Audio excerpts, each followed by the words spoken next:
yeah, let's go ahead and jump into the show. I guess if we want to get some of the heavier stuff out of the way first, Blaine, do you want to maybe steer the conversation in regards to 6 Days in Fallujah? Yeah. If you can bring up the article that we talked about while I do that, that'd be awesome. And link it in chat. So a lot has been, I mean, since 6 Days in Fallujah was re-announced, it's been a big topic of conversation. I think those conversations are very important. Anybody who has watched this show or follows me on any sort of social media, knows me in almost any capacity, knows how I feel about modern warfare genre games and shooters. Everything ranging from Call of Duty to 6 Days in Fallujah, what it's proposed to be. And the fact that most of it is used as military propaganda. This game has been shown very clearly to be more propaganda for propaganda's sake, under the guise of being like, well, we want to share the stories of veterans who were there, and we're working with veterans on the narrative of the game.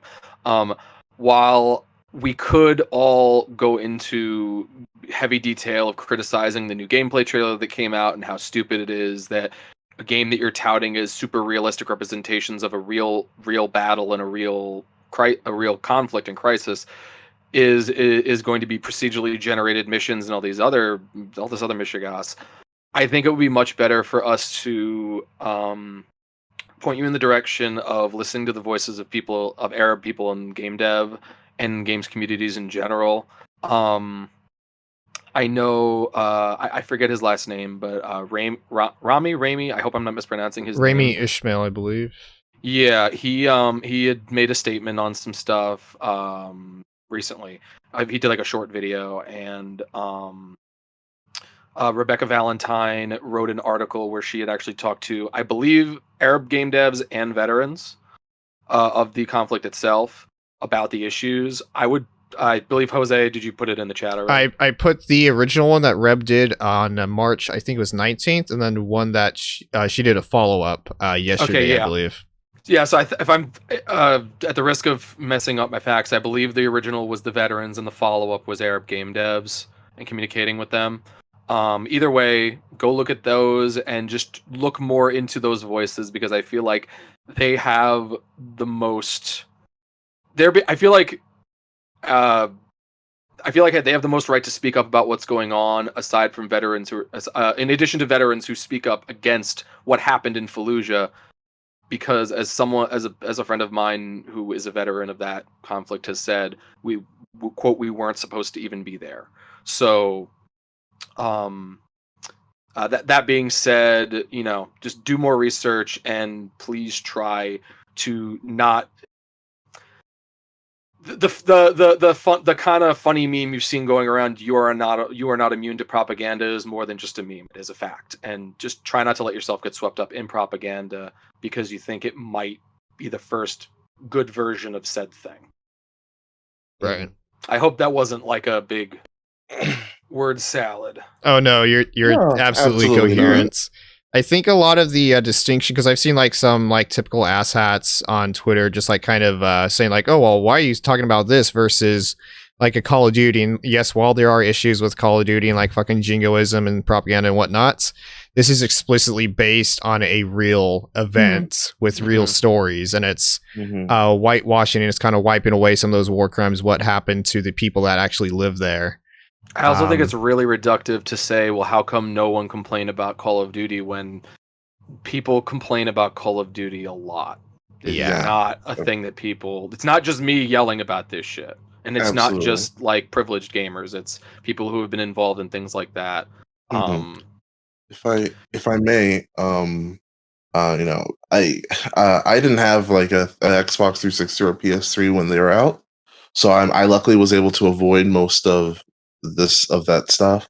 I have a personal friend who's Muslim who talked about when they first saw Modern Warfare, like the first one with their father, when they went into a GameStop and they saw this gameplay of them in a house with prayer mats with people shooting people who spoke in bad Arabic, and that like disgusted them so much that they just basically left the store immediately. So I absolutely recognize how damaging a lot of this imagery is. Mm-hmm. Or the fact that like these holes of these commitments to realism, quote unquote, that are proven false. This isn't even a new thing with this recent thing. I believe it was Kumail Nanjiani who said he played Call of Duty like recreationally, and he played one of the games that had like a representation of a place either he grew up or he'd been. I don't want to misquote him, but a place that he was aware of, and he noticed that they were like there were things named the wrong thing. I know a game dev associate of mine, Alex Dirtbag Boyfriend on TV, talked about when I think their little brothers were playing Army of Two when that came out, and the prologue of that game is in Afghanistan. But like they were speaking a Lebanese dialect of whatever language that is. Again, I don't want to misquote anything or missay anything. But there's shit like this all over Absolutely the game sphere of like these modern war shooters. I think you pointed out earlier, Blaine, just like misspeaking. Reb absolutely put forth the effort to have like an extremely clear, coherent, and educated look and everything, getting interviews from the people that this actually concerns. Mm-hmm. And I think it kind of sucks that. So she did that initial article, I believe, on March 19th. I'd have to click on the link again right here. But following that, IGN also had the exclusive gameplay reveal. And then they also had an unfiltered podcast episode. It's usually where they interview game devs, kind of see where their backgrounds are. But for this, they basically gave an open mic to the key developers behind it to just go ahead and... I don't even want to put it slightly. It just went off and fucking spread propaganda left and right. And there's some choice quotes I managed to get from here. So in the interview, Peter Dante says, it would be difficult to create an Iraqi civilian simulator that would sell millions of copies. It's easier to do so from the perspective of an American soldier. So it's straight up money. It always is. And one other interesting tidbit I wasn't aware of, but this is brought to the forefront. Former games journalist, current, I believe, junior writer at Sony Santa Monica, Alana Pierce, she said in a tweet that she was advised not to cover the issues with this game because it could threaten her visa status. And it sucks that Raimi had to take on the onus himself, but she's glad that he did. Video is an informative watch, as is the rest of the Twitter thread. I would recommend everyone go ahead and see what Raimi has to say about it. But yeah, basically people on visas, and this doesn't necessarily have like exclusively to do with games, but with this, it is, you can get your visa revoked if you criticize this game because of its ties to the American military, and that's fucked up. It's a greater problem in this country in general of freedom of speech. You know, for all the people whinging and complaining that the right wing does about the freedom of speech being used against Christians, against homophobes and bigots and all these other things, or their freedom of speech being violated. The real violations of freedom of speech come more from people if you criticize things too harshly and you're not you're a legal resident, you're not like a citizen of the country or whatever. Like you can have that shit revoked. I mean. People love to talk about like, people getting pulled into vans in communist China and all these other things as like scary stories, and thank God we live in America when like during the Black Lives Matter movement recently, during the recent developments of the Black Lives Matter movement, people were just getting grabbed off the street and pulled into vans, and some of them, like, I didn't hear a lot of follow-ups on those stories to make sure if those people were okay. So like that shit happens here. Absolutely. And this shit is not exclusive to any of these other places. You could just make like a shitty video on YouTube and you can get the Homeland Security knocking on your door. So yeah, it's to act like ours is just less overt. It's more passive, and when it's not more passive, it's a hell of a lot less passive. It's like we're not in 1984 like a lot of people want us to believe, but we are absolutely in we're absolutely in a pretty much an 1986. 1980. I don't want to say that I would. You know what recommend... I'm trying to say? Yeah, we're in something bad regardless, is what I'm trying to say. Mm-hmm.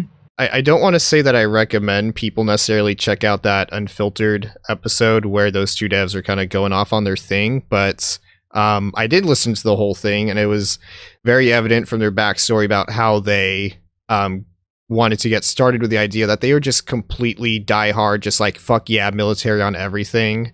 And so when they come out with a stated goal of we're going to make like the most realistic war game, it's going to feel like what it was like to be there. And I don't want to speak for a mutual friend of the show, but you will never be able to achieve the horror that people went through over there. You're not going to be able to do that in a game. You're not even going to be able to fucking get close.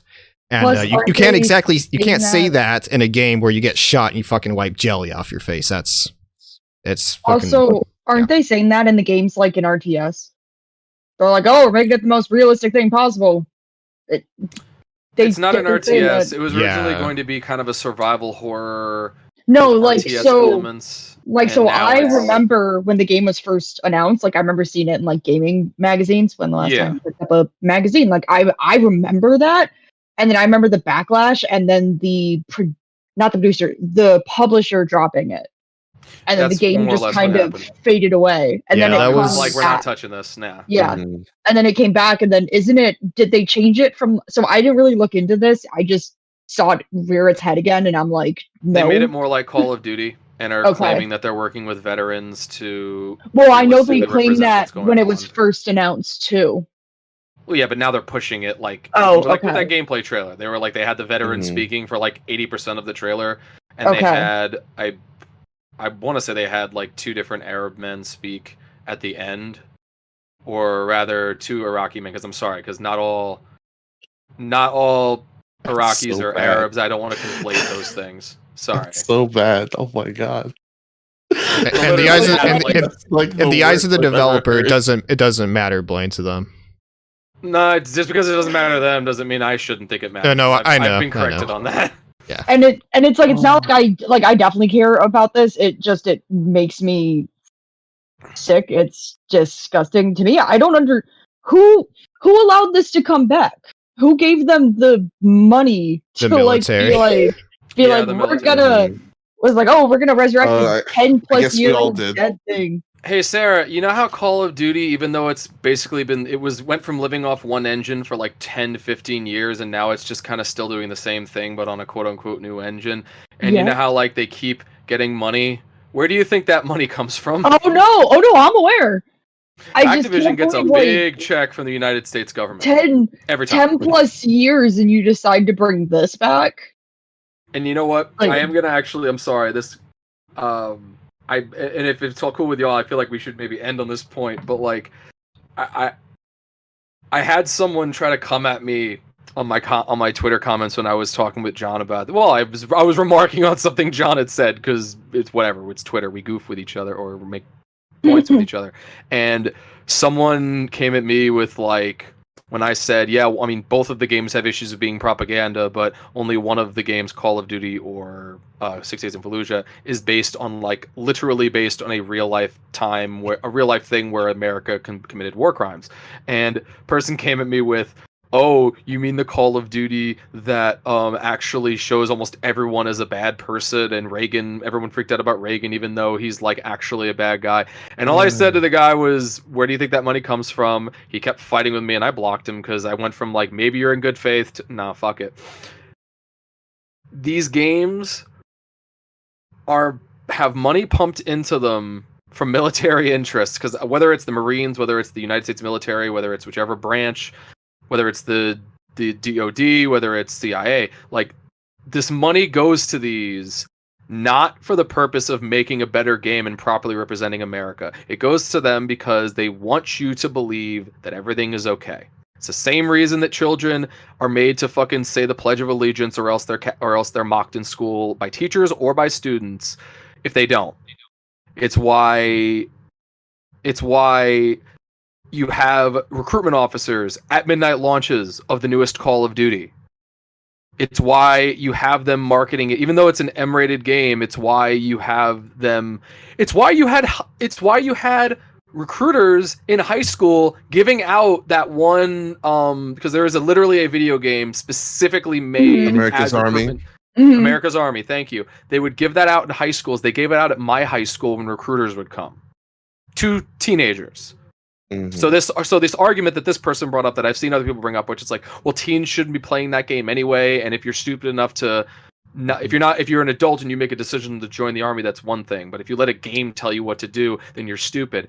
When all this money is funneled into a project specifically to make that life and that idea appealing and heroic and all these other things, you can't fucking make that argument, well, you're too stupid. No, because they were fucking lied to by propaganda, just like you are, even though you're too stupid to fucking admit it. And that's all I have left to say on this whole issue. The greatest